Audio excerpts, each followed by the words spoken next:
안녕하세요. 시내가 책방입니다. 저는 책방지기 한 걸음씩입니다.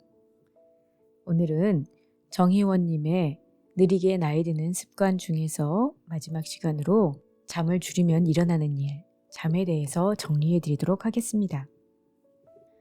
잠이 부족하면 스트레스 호르몬 수치가 오르고 판단력과 자제력, 집중력을 담당하는 전두엽 기능이 떨어진다고 합니다. 이에 따라 다음날 단순당과 정제 곡물, 술, 담배에 대한 욕구가 치솟게 되는데 이때 만약 정크푸드라도 섭취한다면 가뜩이나 증가한 스트레스 호르몬 수치에 인슐린 저항성마저 생겼으니 혈당은 더욱 치솟고 췌장은 더 많은 인슐린을 분비합니다. 인슐린이 분비되면 우리 몸은 소금과 물을 품고 있으려고 합니다. 그로 인해 하루 동안 다리에 부종이 생기고 밤에 자려고 누우면 이 부종은 얼굴 쪽으로 올라와 코골이를 만들거나 밤에 소변을 더 자주 보게 됩니다. 혈압이 오르는 곳으로 멈추지 않고 이 모든 일은 다시 수면의 질을 떨어뜨려 다음 날에도 악순환이 계속됩니다. 스트레스 호르몬과 인슐린 저항성은 근력 운동에 효과가 나타나는 것도 방해합니다. 그래서 잠이 부족하면 좋은 음식을 먹고 운동을 꾸준히 해도 근육은 늘지 않고 배가 나옵니다. 수면은 인슐린 저항성, 대사질환, 고혈압, 만성염증, 암, 노화, 노쇠 등 건강의 매우 다양한 요소와 연결되어 있습니다. 뇌에는 어떤 영향을 줄까요? 지난 20년간의 연구를 통해 수면 부족은 인지 기능을 떨어뜨리는데 아주 강력한 조건이라는 것이 확실해졌습니다. 수면 부족은 대뇌 기능을 즉각적으로 떨어뜨리는데 특히 전두엽 기능에 영향을 주어 집중력, 장단기 기억력, 판단 능력이 모두 나빠집니다. 하룻밤을 꼬박 새우면 혈중 알코올 농도 0.08과 비슷한 정도의 집중력 장애가 생깁니다. 꼬박 세우지 않고 조금씩 오랜 기간 잠을 줄이는 것도 비슷한 영향을 줍니다. 원래 7시간을 자야 하는 사람이 매일 1시간씩 잠을 줄여 10일간 하루에 6시간만 자면 24시간 동안 잠을 안 잔 사람과 비슷한 수준의 집중력을 보입니다. 결국 잠을 줄이며 공부나 일을 하는 것은 굳이 두뇌의 성능을 한참 떨어뜨린 상태로 꾸역꾸역 해나가는 격입니다. 하지만 우리 사회는 안타깝게도 잠에 인색합니다. 일찍 일어나는 새가 벌레를 잡는다는 격언처럼 성공을 원하는 사람은 더 일찍 일어나려고 노력하는 경우가 많습니다. 필립스가 2021년 세계 수면의 날을 맞아 수행한 조사에 따르면 한국인의 평일 평균 수면 시간은 6.7시간에 불과한데 이는 OECD 회원국의 평균 수면 시간인 8.3시간에 한참 못 미치는 시간입니다. 잠을 자는 동안에는 글림프 시스템이라는 하수도가 치매의 원인이 되는 아밀로이드 단백질을 씻어내는 일을 합니다. 자는 동안 오늘 있었던 일들이 머릿속에서 정리되고 그중 일부는 해마의 장기 기억으로 저장됩니다. 이렇게 기억이 정리되는 일은 꿈을 꾸는 수면인 렘 수면 과정에서 이루어집니다. 수면 초반부에는 비렘 수면이, 후반부에는 렘 수면의 비중이 더 높은데 억지로 새벽잠을 줄이는 습관이 들면 특히 기억이 저장되는 부분이 많이 지워지는 셈입니다. 이런 일이 수십 년간 지속되는 결과가 바로 치매입니다. 영국에서 노인 8,000명을 대상으로 연구했더니 6시간 이하로 자는 사람은 7시간 자는 사람보다 장기적으로 치매 진단을 받을 가능성이 30%가량 높았습니다. 또 다른 연구에서는 수면 시간이 5시간 미만인 경우 7시간 이상인 경우보다 기억력, 주의력을 포함한 인지 기능이 떨어져 있음이 보였습니다. 잠을 줄이면 우울과 불안도 악화됩니다. 치매, 우울, 불안은 수면 장애를 초래하는 흔한 원인입니다. 여기서도 역시나 악순환이 발생하는 것입니다. 잠을 아끼는 일은 단기적으로 뇌 성능을 떨어뜨리고 장기적으로는 치매를 부르는 일입니다. 사람의 몸은 어떤 방향으로 습관을 만들면 그것을 더 강화하는 특성이 있습니다. 쥐리 대학의 스티븐 브라운 교수는 생쥐에게 수면 부족 환경을 만들었더니 점점 일주기 리듬이 약해지는 것을 확인했습니다. 잠을 강제로 부족하게 만들면 제대로 잠들고 깨는 일이 더 어려워지는 것입니다. 운동 부족으로 신체 기능이 약해지면 운동할 체력과 정신력이 모두 부족해지고 더 심한 운동 부족에 빠지는 것과 비슷합니다. 그래서 잠은 아주 조심스럽고 소중하게 다뤄야 합니다.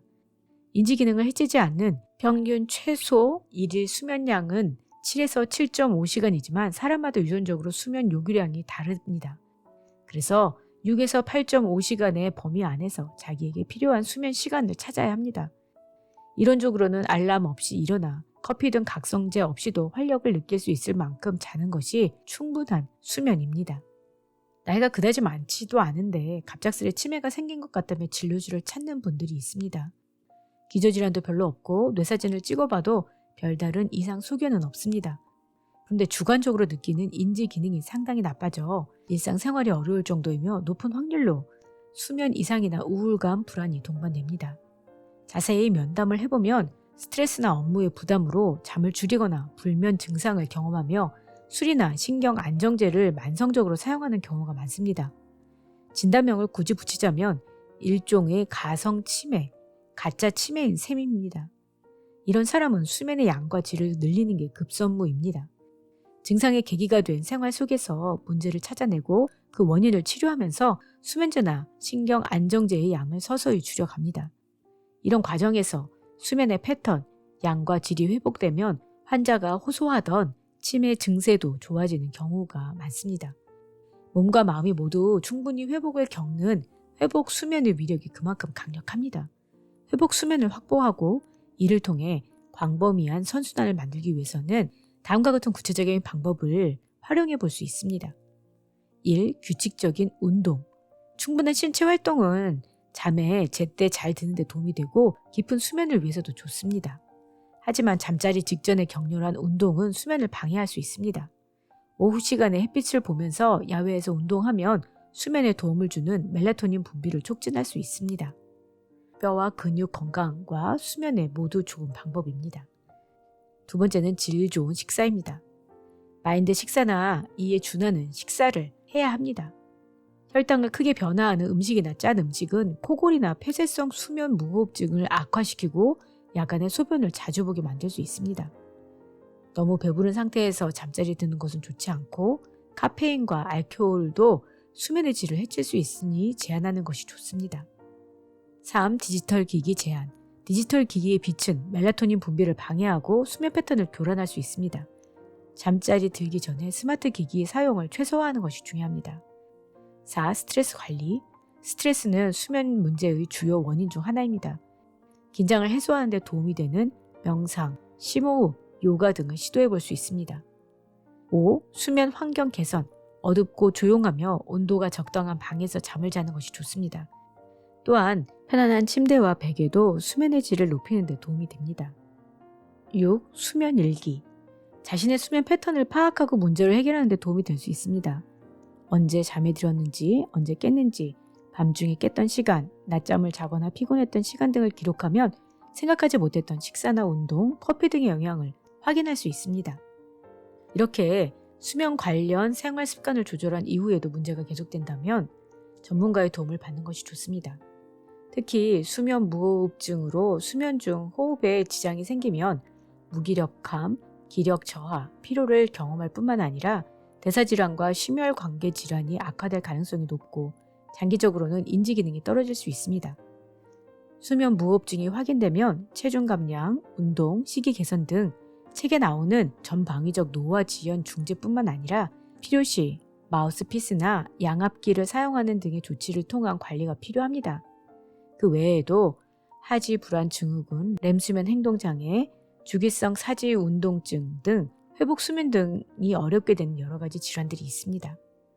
좋은 수면을 만드는 요소들은 상호작용하여 회복 수면을 완성하며 좋은 수면은 노화 속도를 더디게 만듭니다. 좋은 수면 습관을 형성하면 집중력, 판단력, 기억력이 개선되고 우울감, 불안, 스트레스 수준이 감소합니다.